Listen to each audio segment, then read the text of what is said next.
So when we talk about success and you want to accomplish those goals of getting that promotion, maybe saving for a car, saving for a house, whatever it may be, there's a very clear path to creating habits that will help you achieve those goals. This very clear path comes in the way of a formula: cue, craving, response, reward. That is how habits are created. The cue is what triggers you to do a particular item.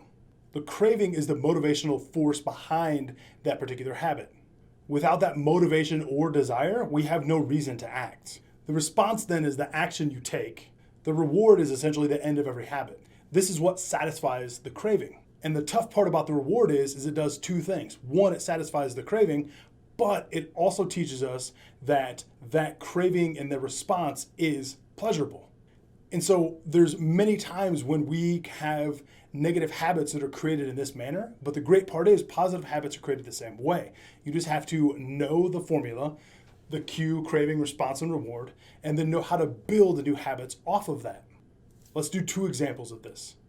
One, my alarm goes off, I roll over, I pick up my phone, I start scrolling through, reading articles, doing whatever, and I find something that's funny or interesting, so I share it with my friend. My friend's response is that reward, or that share could even be my reward. So now every morning when my alarm goes off, I roll over, I pick it up, I start scrolling through social media, I start scrolling through different news articles, something to find to share with my friends so I can get that reward every single morning.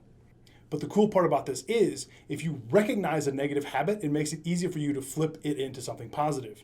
So now it only takes a few times of hearing that alarm and remembering, oh, I'm going to do something different with this cue. Get up, put your shoes on, go for a run. And so knowing this formula, it allows you to recreate different negative habits into something positive, which will help move you towards that goal. So for example, if your goal is weight loss and you want to start working out in the mornings, start using that cue, that alarm, to trigger you to put on your shoes, get out the door and go for a run.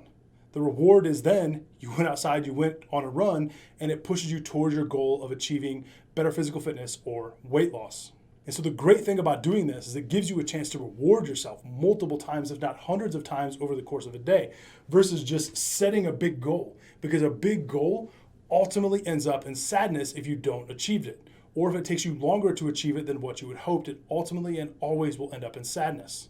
And this determination only gets you so far. Habits are stronger than anyone's determination. You have to create solid habits to help get you towards that goal. Otherwise, your determination will falter, you will get tired, and you will go back towards those negative habits that are keeping you away from your